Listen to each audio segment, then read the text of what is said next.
In the first part of this demo, we created our knowledge base and the invoice transaction to store the billing system data. Now we will have Genexus create the database and generate the application for us. To do so, we press the Run button.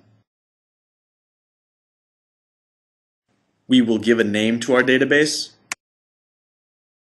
the server where we want it to run, and a username to connect to it.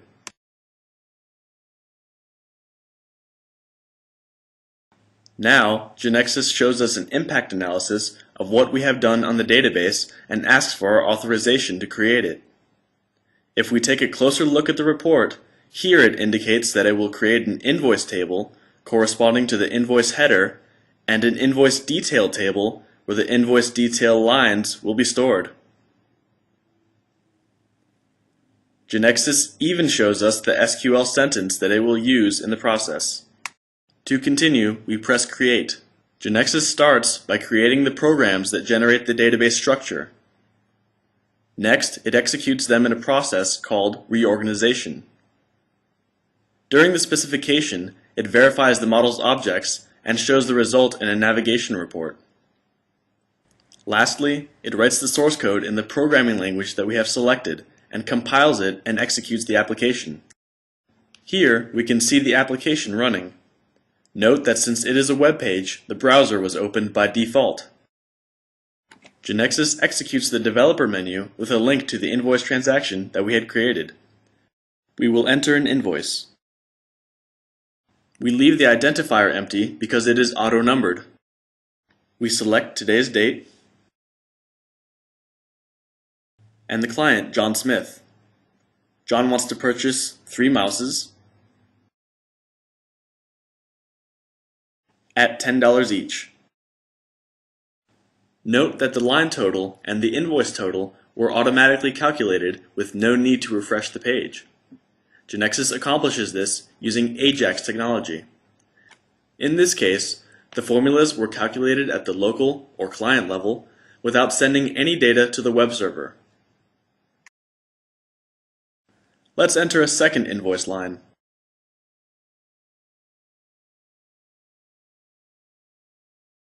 The client now wants to purchase 2 PCs,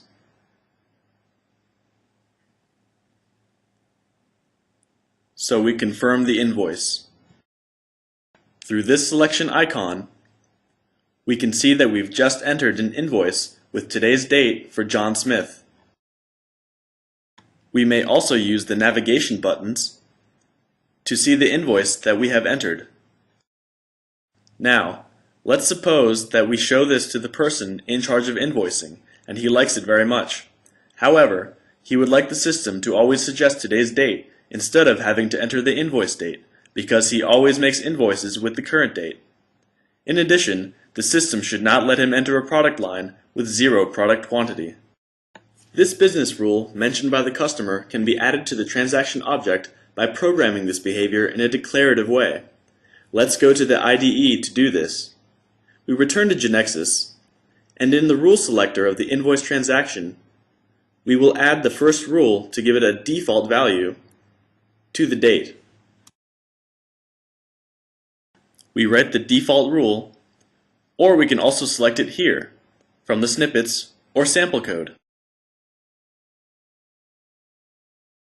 And here, we enter the attribute to which we want to give the default value, invoice date. And now we will give it the default value, a system variable called &today. Note that upon typing ampersand, the defined variables are displayed. Now let's add the second rule. It's an error rule, but since I don't remember how to write it, I just enter error and press tab, and Genexus helps me to complete it. I enter an error message,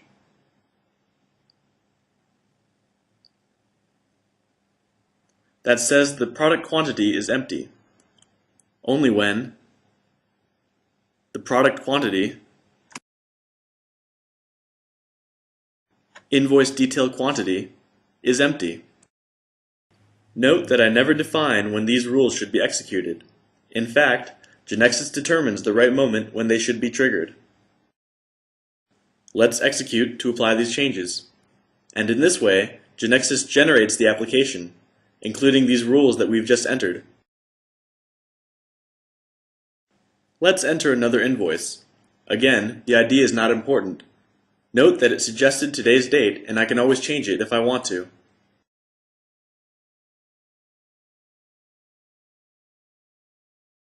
Let's enter another customer called Anna. And Anna wants to purchase 2 printers.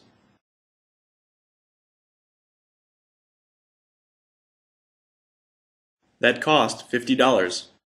But as you can see, when I leave the quantity field empty, I get a message saying that it's an error. Here, Genexus determined the moment in which this rule should be triggered with no need for me to tell it when to do so. We will add a value other than 0 to continue. The customer will also buy an LCD monitor that costs $200.